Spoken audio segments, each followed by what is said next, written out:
Commodore fans, are you ready? It's time for another episode of the Vandy 24/7 podcast on the 440 Sports Network. Keep it locked right here for the best Vanderbilt coverage. Whether it's Clark Lee on the gridiron, Mark Byington and Shea Ralph on the hardwood, or Tim Corbin on the diamond, the Vandy 24/7 crew has you covered. If you haven't subscribed yet, please do. Also, like this video and subscribe to the YouTube channel. That's free and easy to do. Follow the crew on Twitter, Apple Podcast, and Spotify for podcast episodes. Lastly, if you're interested in sponsoring the show, email Chris Lee at chrislee70@gmail.com. And now, pull up a chair. It's time for another episode of the Vandy 24/7 podcast. Welcome back to Anchor Impact's Real Deal podcast.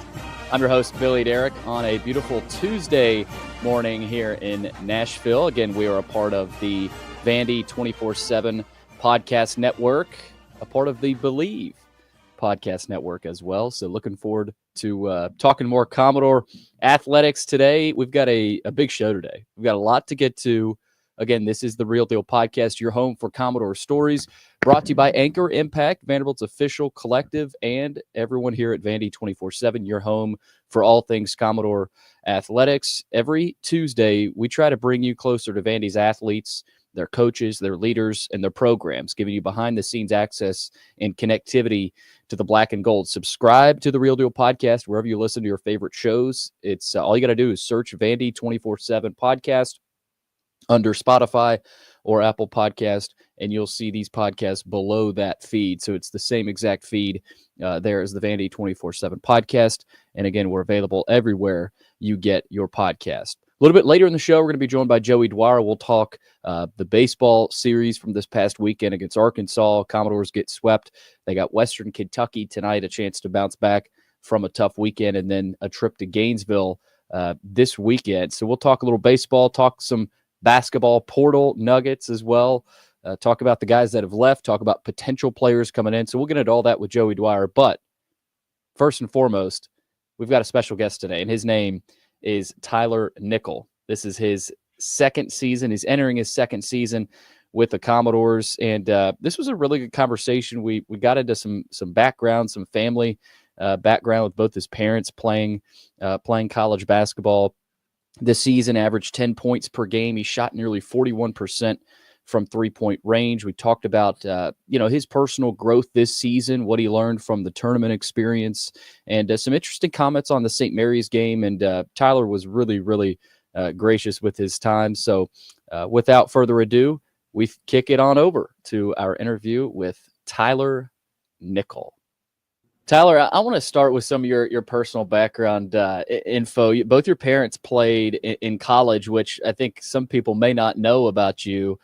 What was that like? I mean, I'm sure as soon as you could walk, you're dribbling a basketball and shooting on the Nerf hoop, the mini hoop. But how important was basketball in the Nickel family, and what was that like having parents that both played and they're hoopers too?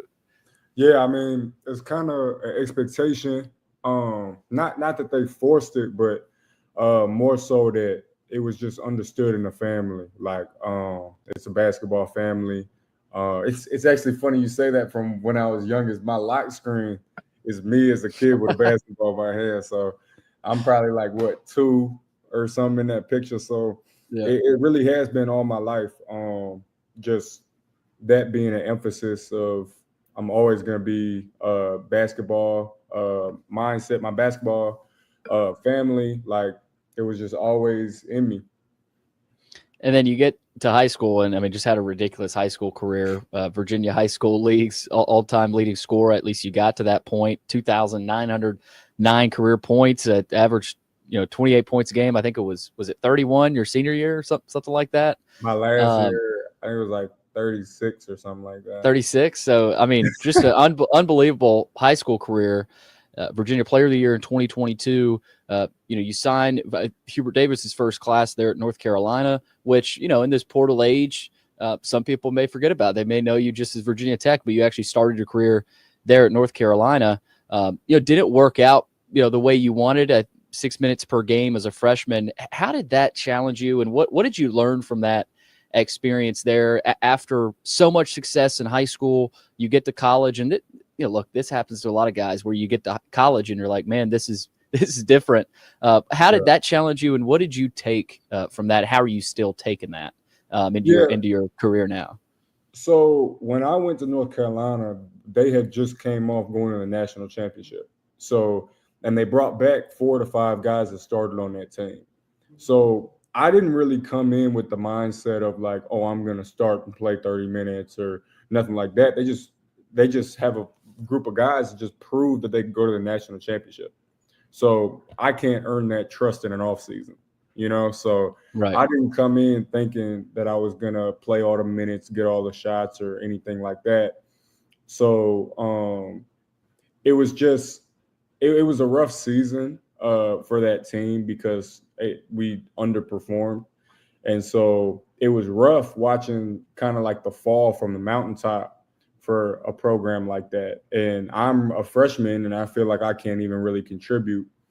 But it just kind of showed me that really from behind the curtain of we were preseason number 1 in the country and all these things, none of that matters.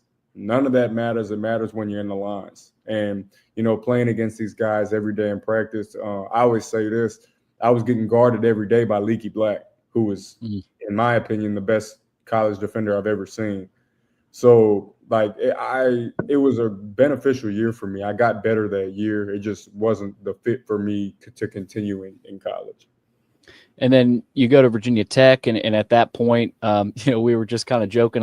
Basically, your whole team was no longer there, and that happens, with a lot of teams now in the transfer portal era. So all of a sudden, you're looking for a place to go. How was the recruiting process with Coach B? Obviously, you've known him for a while, and I've heard you say before that you kind of always waited. You wanted to play for him, but never got that chance. Getting the chance now.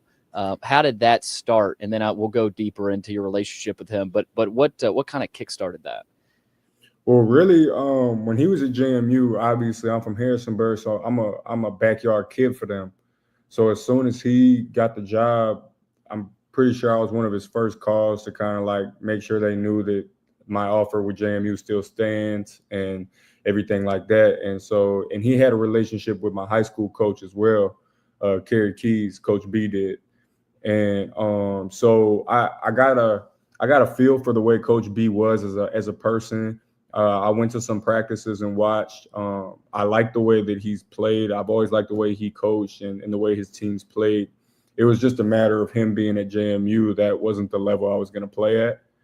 And so when I went in the portal from Virginia Tech and Coach B is just getting the job at Vandy, he FaceTimes me from the top of Memorial right by where his office is.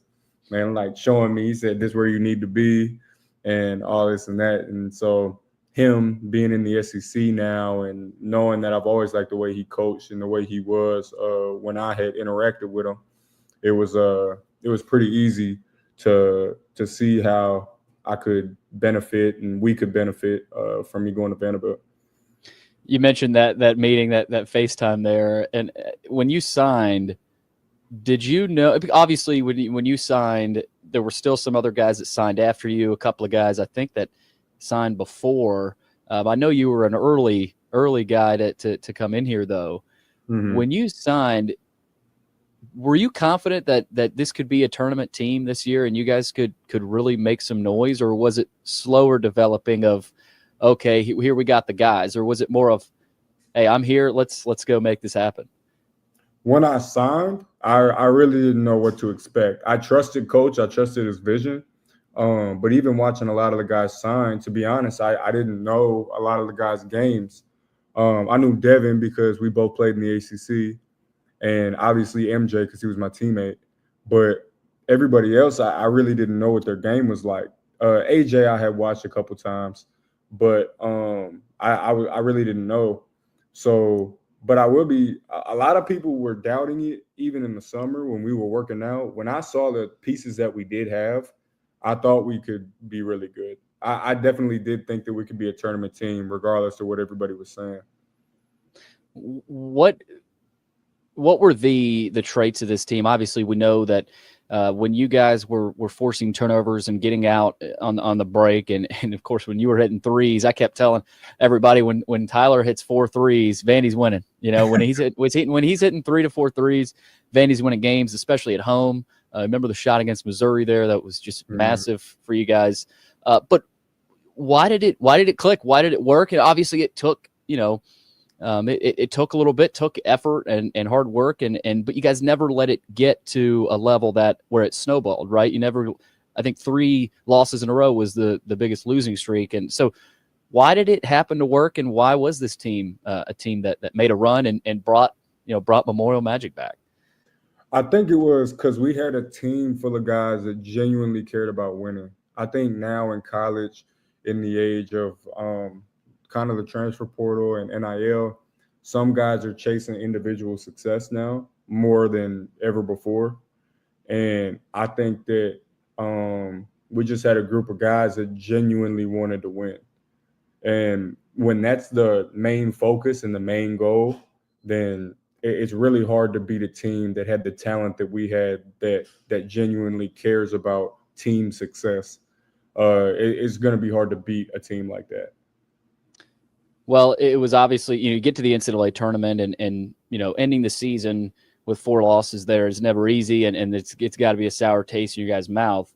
But to get to the NCAA tournament was, in my mind, a success for this team. And I know it's hard to talk about that and think about that now as a player. You want to win every game, but are you able to look at this season as a success and look at it positively now that you've had time after the St. Mary's loss? I would say kind of, yeah. Like I would say getting the tournament, it was my first time going to the tournament, so that's definitely a win for me. And like you said, given the expectations of this team, I would say it was a successful season, but I do think we had the ability to go farther, which is what stinks. I think that we definitely should have won the St. Mary's game, and there are some other games that we dropped that we should have won, and that we had the ability to win. And so it stings thinking about it, but it also adds fuel to the fire for the guys that are coming back, that experience that and want to go farther. Yeah, we had Devin on last week, and he said the same exact thing, that that'll fuel us for next year. How do you use that through this off season? But also, what do you want to improve on? I mean, you're in the SEC. There's physical guys, and maybe positionally you're playing more 3 than the 4. I think you played some more 4, and maybe you like that. But I know 3s typically don't like playing the 4 and banging with the guys down there. But how do you want to see your game grow this off season and let that disappointment fuel you? Yeah, I think, this season we had some guys playing out of their natural positions. I'm a 3, was playing the 4. Dev was the 4 playing the 5. And, because we had different injuries and different situations that we didn't foresee going into the season. But I think Coach B has made an emphasis on us getting bigger overall. And then just finding the right complementing pieces to what we're bringing back. And I'm confident that we'll do that. From what I've heard, from what I've seen, I think this will be a really special group.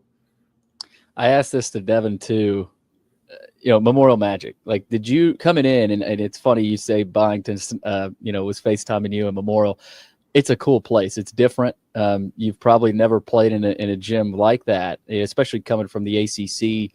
I don't think Tech ever came here, so it was probably your first time playing there. What was that like, experiencing that and seeing the build? Had some non-conference games where maybe the crowd was lighter, but I mean that Kentucky game, it was packed. Tennessee comes in here, it was packed, and you got to feel that intense rivalry there in those 2 games and get wins and have your students storm the floor. Did you know much about Memorial Magic? I'm sure you heard a lot about it from Coach B, but what did you learn about it, if not? Yeah, I had heard about it, but it's been a minute since we've been winning, so it's to see it live was crazy. And I said it in a press conference. I had never been a part of a court storming. I've never been in such a crazy environment like that. Um, that was probably some of the most fun I've ever had playing basketball, was in those two games, Kentucky at home and Tennessee at home, because the environment was so crazy. And Memorial Magic, I definitely felt it in those two games. Only thing is we got to get that ratio of fans a little better, more to the Vanderbilt side. There was a whole lot of blue and a whole lot of orange in there. But I know they travel crazy. Their fan base is wild, and it kind of adds to the atmosphere. So no, it was super fun. All right, real quick, Tyler, I'd really appreciate you taking the time with me. Anchor Impact has been massive for you guys, for you personally, for the program, for the football team, for the baseball team, for you guys in basketball and the women's side and in all sports at Vanderbilt. Without them, a lot of you guys probably wouldn't be here. And without NIL, you can't really survive. And so you've got to be in the game. How have you seen Anchor Impact help you grow personally, but also just the importance of having that in today's world? It's we were just talking. It's a wild world, but you got to have support from the fans, from the donors, and from the university, and you guys definitely have that. Yeah, for sure. Anchor Impact, I mean, it's changed my life. Like for me, obviously in college sports, it's crucial now for success, because the ability for student athletes to be paid, and which I think is the right thing. Obviously, with all the attention and all the work that we put in, just having Anchor Impact to continue to make us not only just competitive, but ready to compete for things beyond just appearances. I think we can be striving for banners, striving for national success. And with the way that Anchor Impact's been helping us, I think that's where we're trending. That's Tyler Nickel, Vanderbilt incoming senior. That's probably crazy to hear in college. Native of Harrisonburg, Virginia, 6'7", 220. Looking forward to next season, Tyler, and I really appreciate you taking the time. And hopefully there'll be some more wins at Memorial next year. For sure, I appreciate you, man.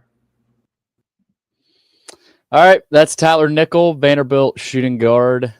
Big season for him, and he'll be back and ready for more this season there at Memorial. But we're talking more Vanderbilt Commodores. We're going to talk some more baseball. We have to talk baseball in a little bit, but we're going to talk some more basketball with Mr. Joey Dwyer. Give me just a second. We're going to talk about the weekend series that was over Arkansas. Even though it was disappointing, we got some things to talk about after that tough baseball weekend, and then we'll talk some basketball portal targets as well. And there he is, Mr. Joey Dwyer. Joey, what's going on? Not too much. I got the March Madness credential on the wall behind me. That's a new addition. So lovely to be back with you, Billy Derrick. Absolutely. Joey, let's start with the baseball weekend that was. We're going to talk probably mostly basketball today, just because, man, that was a little surprising. The fact that Vanderbilt they have a number 2 team in the country in town. Arkansas is really good. We know that. But Vanderbilt's beaten really good teams at home before. They've beaten good teams at home this season. They probably haven't played a team like Arkansas yet this season at home. But, Joe, you were there Saturday, Sunday. I wasn't able to make it, but certainly watched a lot of it. From your perspective in talking to Coach Corbin after the game, what kind of sense did you get? Obviously, they're disappointed, but what kind of sense did you get from that series and just, maybe how it happened? Yeah, I mean, I think I wrote it, and this is a big deal. Vanderbilt can't have series like that if it wants to be what Vanderbilt wants to be, right? Maybe lower tier SEC programs who haven't had the success that Vanderbilt has had under Tim Corbin, maybe it's fine to get swept by the number 2 team in the country. It'd be fine for Vanderbilt basketball to get ran off the floor by the number 2 team in the country. But this isn't that. This is Vanderbilt baseball, and that can't happen, right? And Vanderbilt baseball, I think, is just a different expectation. The bar is different for Vanderbilt baseball than it is for other sports. And they've brought that upon themselves, and that's why it's such a big deal when they lose a series like this. They were in the game Saturday and Sunday. They had leads in the seventh in both games, but Billy, that wasn't good enough, and nobody's going to remember the big performance Mac Rose had Sunday. Nobody's going to remember Connor Fennell's 10 strikeout outing. They're just going to remember that, man, Vanderbilt was not good enough to beat that Arkansas team. And I think the bigger thing too, they have an offense problem, and they've had an offense problem for most of the year. But you're looking at the numbers compared to the rest of the league, and they're last in homers. And let me pull it up. They're last in homers. They're last in total bases, last in slugging percentage, 15th in total hits, 14th in doubles, 12th in total runs. And then the kicker here, Vanderbilt has 7 homers in SEC play thus far. Guess how many Arkansas had this weekend? 8. They had more homers just this weekend than Vanderbilt has had all of SEC play, which is 9 games at this point.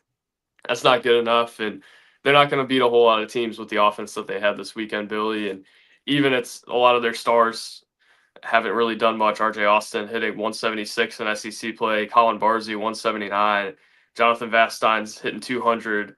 Nobody besides Rustin Rigdon, who's had limited at bats, has an OPS over 800. Their offense is in trouble right now, and if it doesn't turn it around, I don't know how much of a future this team really has, Billy.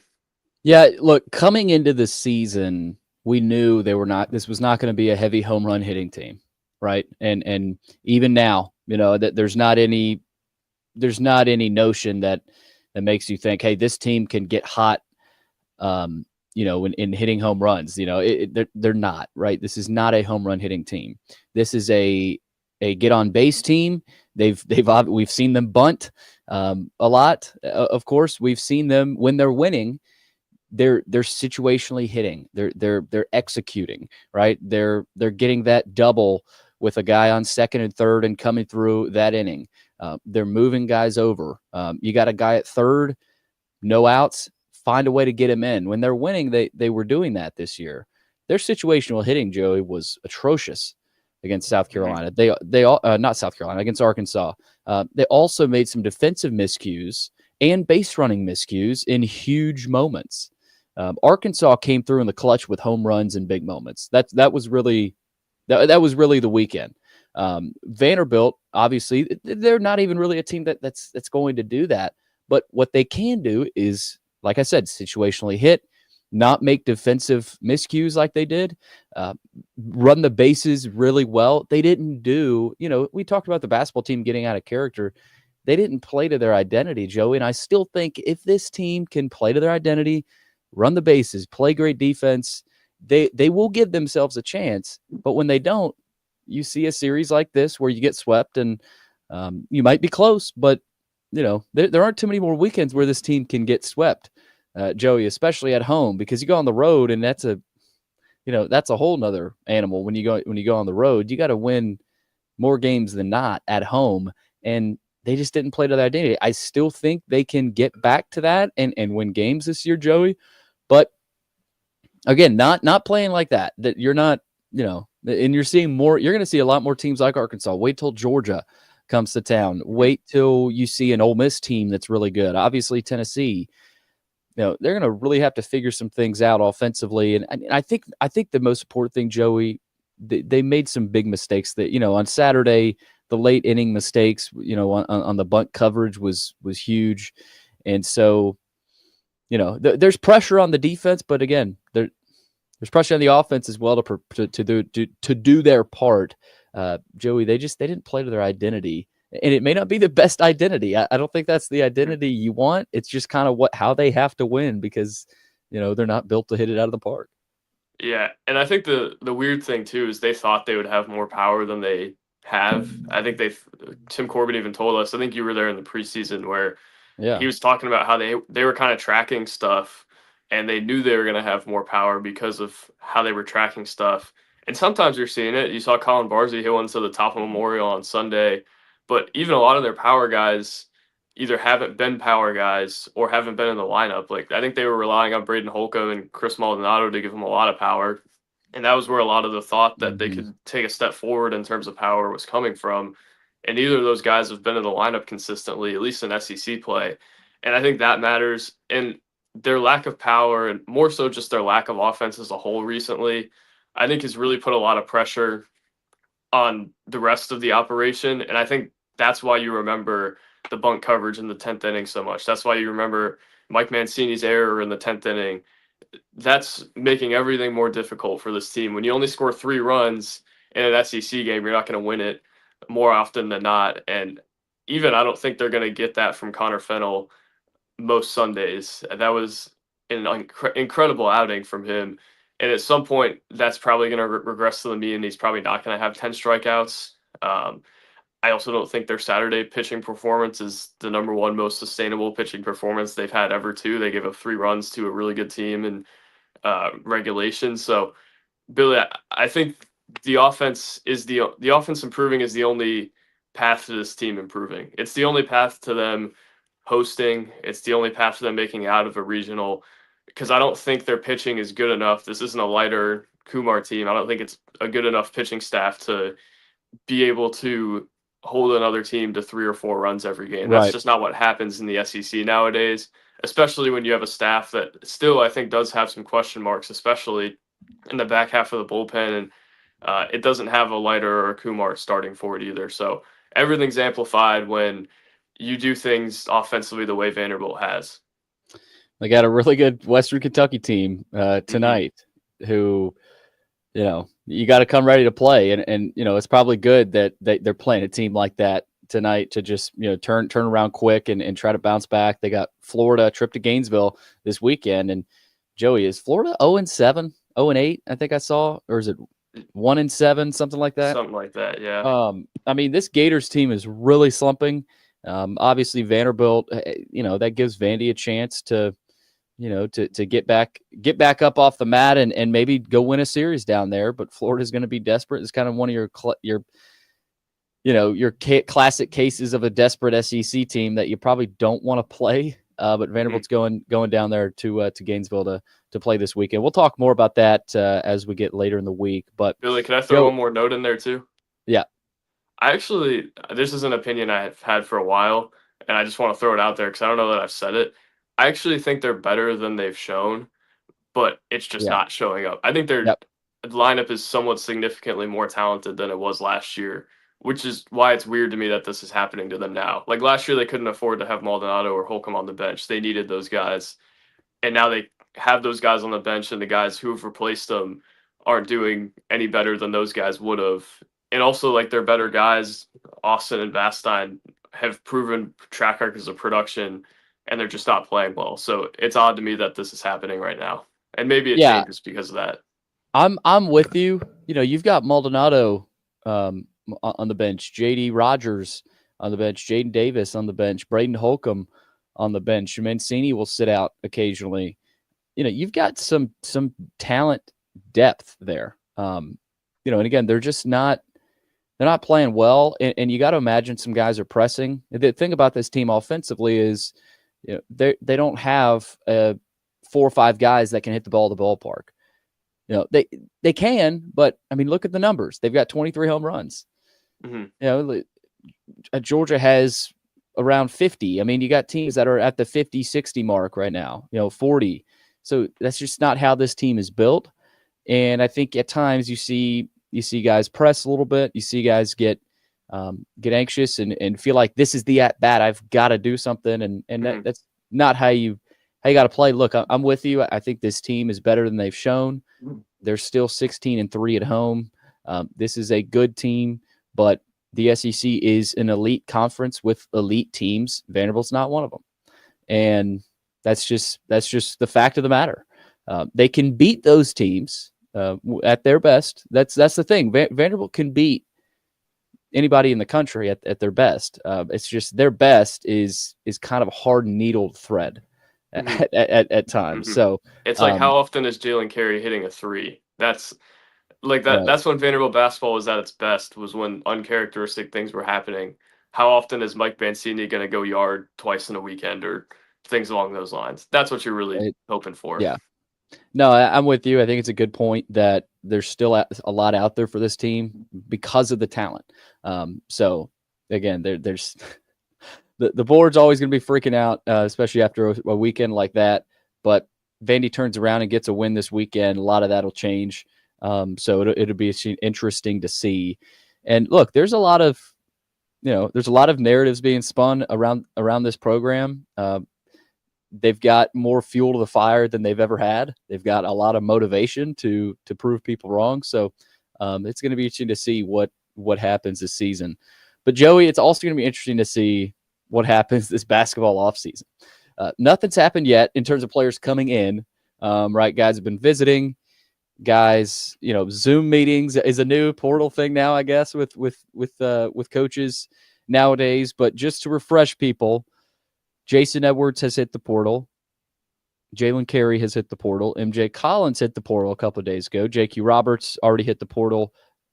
You also saw Williams, of course, hit the portal as well.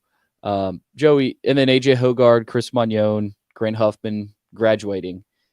It's another rebuild. I mean, not as big of a rebuild as last year, but you look at what they've got right now. You've got Tyler Tanner, Tyler Nickel, Devin McLaughlin, Kajani Wright, and the two freshmen. And I guess Miles Keefe, if you want to throw him in there. Colson Messer as well. Yeah. So you've got space all of a sudden, a lot more space than I thought you would have. I didn't think there would be this many guys enter the portal. I thought Collins was a guy, that he was kind of teetering. Like I thought, it'd be nice to get him back, but it's also, not the end of the world if he doesn't. Jalen Carey, I was a little surprised by that. Wasn't stunned by Edwards, especially after what a lot of us were hearing. We'll start there with the guys that have decided to enter the portal. What does it mean? How surprised have you been by the guys, that have decided to leave? I think the one that, and we had heard that this was a possibility, but I think the one that surprised me the most was Carey. Him and Byington obviously have had that long-standing relationship, and I thought he had a lot of opportunity at Vanderbilt, but I guess the closer you look at it, you're thinking that he's probably not going to start this year and maybe wouldn't start the next year as well. I think he's got a really high ceiling, but I guess it makes sense for him to go in, and I don't think you blame any of these guys necessarily for going in. I think some things could have been handled better in certain cases, but I do think that they have a chance to get Edwards back if they want him back. And that's, I think, a big domino yet to fall. I know he's open to a return. I'm wondering what Vanderbilt thinks of that possibility or what they're willing to pay if he wants to come back. So that's a domino yet to fall. But I guess overarchingly, I think college basketball is in a different place than even it was a year ago, where I think if you hire an agent, said agent is probably going to try to get you to go in the portal because that's what's best for you financially. And I don't think it's the worst thing in the world. And Clark Lee did a great job articulating this earlier this year.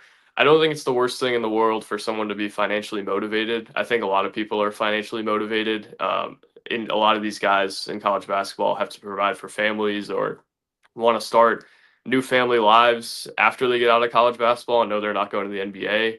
And that's why they're doing the things they're doing now. So I don't think it's the worst thing in the world for guys to be financially motivated, but right now guys are financially motivated. And that's the thing that I think has hampered Vanderbilt in some cases, not because Vanderbilt doesn't have enough money, but because guys want to see what their market is. They want to test the market.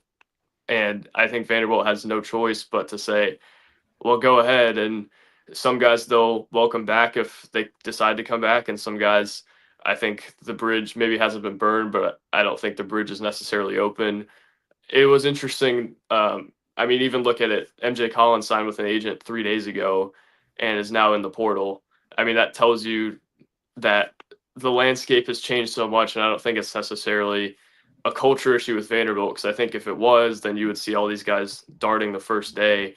I think I'm going to hold off on that thought. This is different than the Jordan Wright year a few years ago where the whole team was in the portal dang near. But I think they have to do some rebuilding here. And I don't think Byington thought that he would have to, because I think initially you're thinking they've got enough money to where they can retain this whole thing. But I don't necessarily know that that's how that works anymore. I think it's guys want to go test the market. And unless Vanderbilt's offering them a great deal of money initially, then they're going to go do it anyway, because that's what their agents are telling them. That's what the people around them are telling them. And frankly, that's the smart business move. So I don't think this is any overarching negative about Vanderbilt and the money they have or the culture they have. I think it's just a smart move, and there's a reason that the portal is popping more than it ever has been before, even though there's not as many fifth or sixth year seniors. It's just guys are realizing that going in the portal is going to get them their highest money value. And until the market corrects, that's the right decision for them. It's the right decision for Jason Edwards to go see what he can get. It's probably the right decision for MJ Collins to do the same. So Vanderbilt's going to miss those guys, especially if Edwards decides to go elsewhere instead of coming back. But Billy, they're going to have to do some replacements, and they know that as they had 4 or 5 guys on campus this weekend already. Yeah, and we're going to get to some of those guys. I've got 3 guys that I want to really hit on, starting with A.K. Okereke from Cornell, 6'7", 235 forward. This guy is, I don't want to say a poor man's Draymond Green, but like you watch him, he's really skilled, and he runs the floor, but he averaged 14 points a game, so he could score, but also 5 rebounds, 4 assists. So he'd get the ball in the post and dish it out. And again, I'm not going to fully scout this guy. He hasn't done any. He hasn't even said anything yet. But I think Vanderbilt's got a real shot at him. The Cornell pipeline could continue there with Chris Magnon. Another guy, Joey, who we've heard a lot about, the 7'3" Gabe Dines from Youngstown State, which is a very intriguing prospect, a native of Kentucky. I thought initially when he entered, I saw where he was from, said Independence, Kentucky. I was like, oh, Kentucky's going to be all over him. That hasn't necessarily been the case. Obviously, schools swim in different ponds. For this kid, though, I think this, number one, it's a guy Vanderbilt needs because of his height. But again, runs the floor. He's athletic. He's not a guy that would slow you down as a team. 7 points, 6 rebounds. And then Frankie Collins, TCU point guard, who is a guy, again, that I think I would rank Okereke number 1, Dines 2, Collins 3 right now. And there's probably other guys. You probably have other guys, Joey, and even Brandon as well. But 11 points a game, 4 rebounds per game, 4 assists. This would be his 4th different school in 4 years, if I'm not mistaken. So again, those are the guys to me, Joey, that they are in on the most, and I wouldn't be surprised if you see 2 of those guys commit within the next week. Certainly one of them. Again, Okereke, I think they've got a great shot at landing him. But again, you look at those guys. You got a guard, a 6'2", 200-pound guard, an experienced guy who's played a lot of basketball. You've got a 6'7", 235, kind of 3/4 that can really run the floor. Is physical, and then a 7'3" guy. And of course, there's other 7-footers that they're talking to, and that that'll be visiting eventually, Joey. But those are the kind of the 3 guys I wanted to throw out. I don't know if if you have anybody else, but it's always hard to talk about this because we've got things we've heard. We're not going to throw everything out there. That's what a lot of the board is for, of course. We try to do that for you guys, but it's also hard to talk about these guys because they're not wearing the black and gold yet. So you're kind of walking the line, but fans love it, and that's why we talk about it. For sure. I'll go with the 3 guys. I think the 3 guys you mentioned are the 3 that they're most likely to get at this point. Michi Johnson's committing today. He was on campus this weekend, but I think he's going to South Carolina. He's going back to South Marfo Carolina? there. Yeah, double Marfo. Oh. He was at Ohio State, then went to South Carolina, then went back to Ohio State, and is now back at South Carolina. At least we assume at this point, which is crazy. So I think he's kind of off their board. By the way, another one is Rylan Griffin that could be going back to Alabama. So yeah, I think he will. Yeah, you're starting to see that a little bit more. Right. So I think he's off the board. I think Dell Jones from Clemson, he was here this weekend. Yep. I haven't watched as much of him as I would have liked to at this point. He's really athletic. He's really quick, but obviously there's not even a ton of tape on him. He was behind Jaden Zachary and behind a lot of Clemson's other guards as a freshman, but I know Vandy was really impressed with him when they played against them in the secret scrimmage earlier this year, and I think that's probably why they're recruiting him so heavily at this point. But the 3 guys you mentioned, I actually think Frankie Collins is the most valuable, and I think he would be a really nice addition for them. Obviously, the jumper is going to give Vandy fans PTSD because of AJ Hogarth's lack of ability to make perimeter shots. And I think coming into the year, Hogarth's body of work was actually better than Collins as a perimeter shooter. So there's that. But I think Collins is a better finisher. I think Vanderbilt needs a veteran guard who has played in Power 5 leagues to kind of operate its offense. And I think Collins is a good fit too. 70th percentile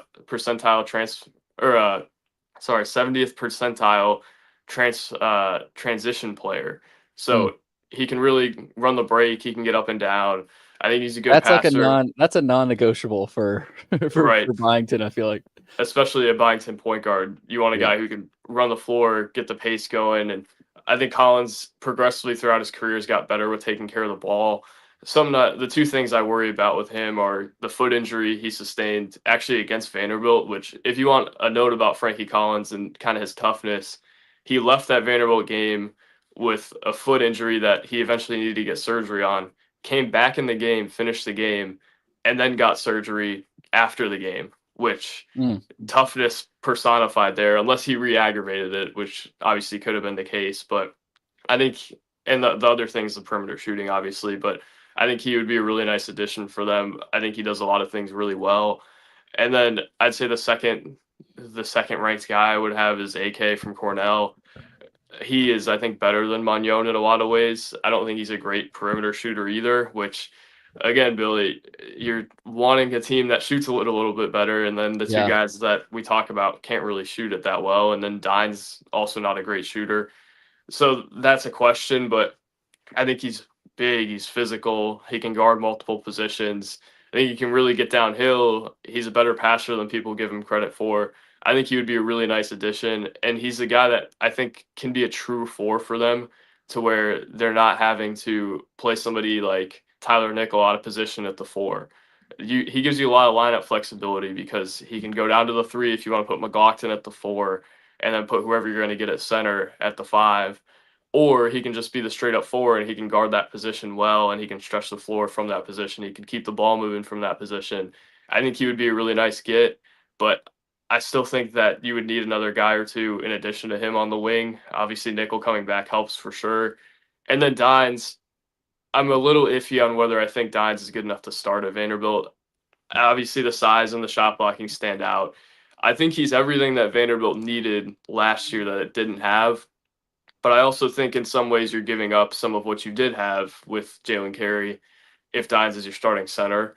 Obviously, the offense is still a work in progress, I think. I think he moves really fluid. I think he's a great shot blocker. Obviously, he's a top 3 shot blocker in the country.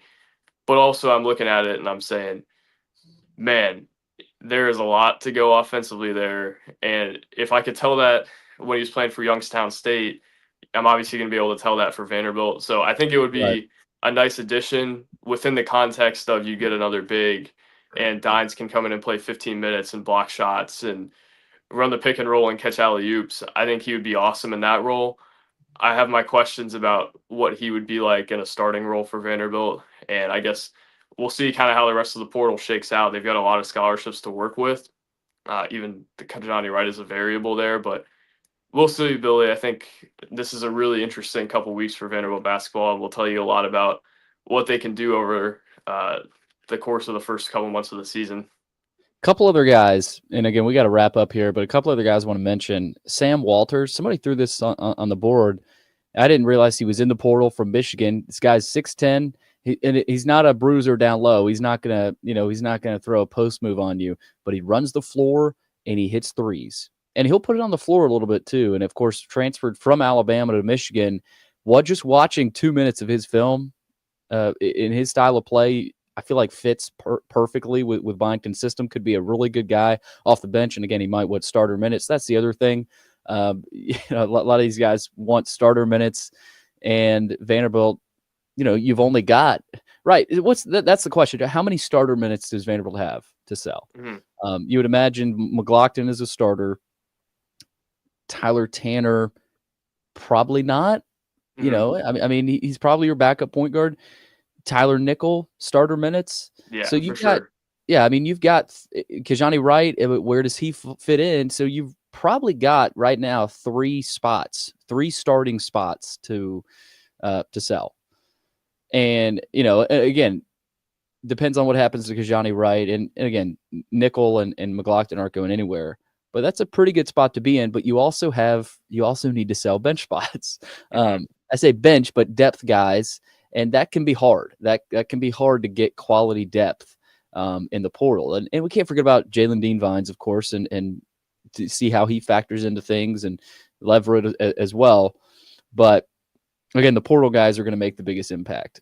So Okereke, Dines, Collins, those three guys. And again, I'm glad you mentioned Dale Jones as well. Trey Holloman just entered the portal from Michigan State. No way, really?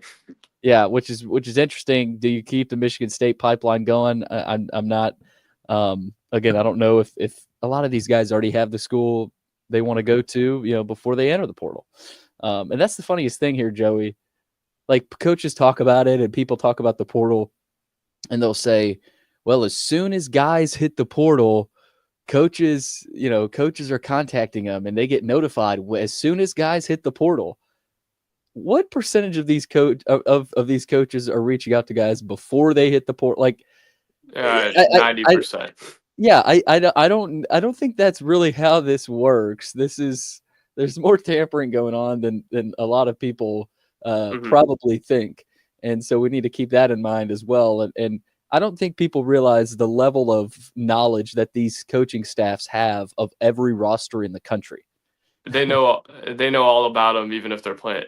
Even the coaches that are saying, "Oh, we're not contacting guys till we get eliminated from March Madness." Billy, there's assistants walking laps around their hotels, I can guarantee you, on phone calls. And those phone calls are not with their family members.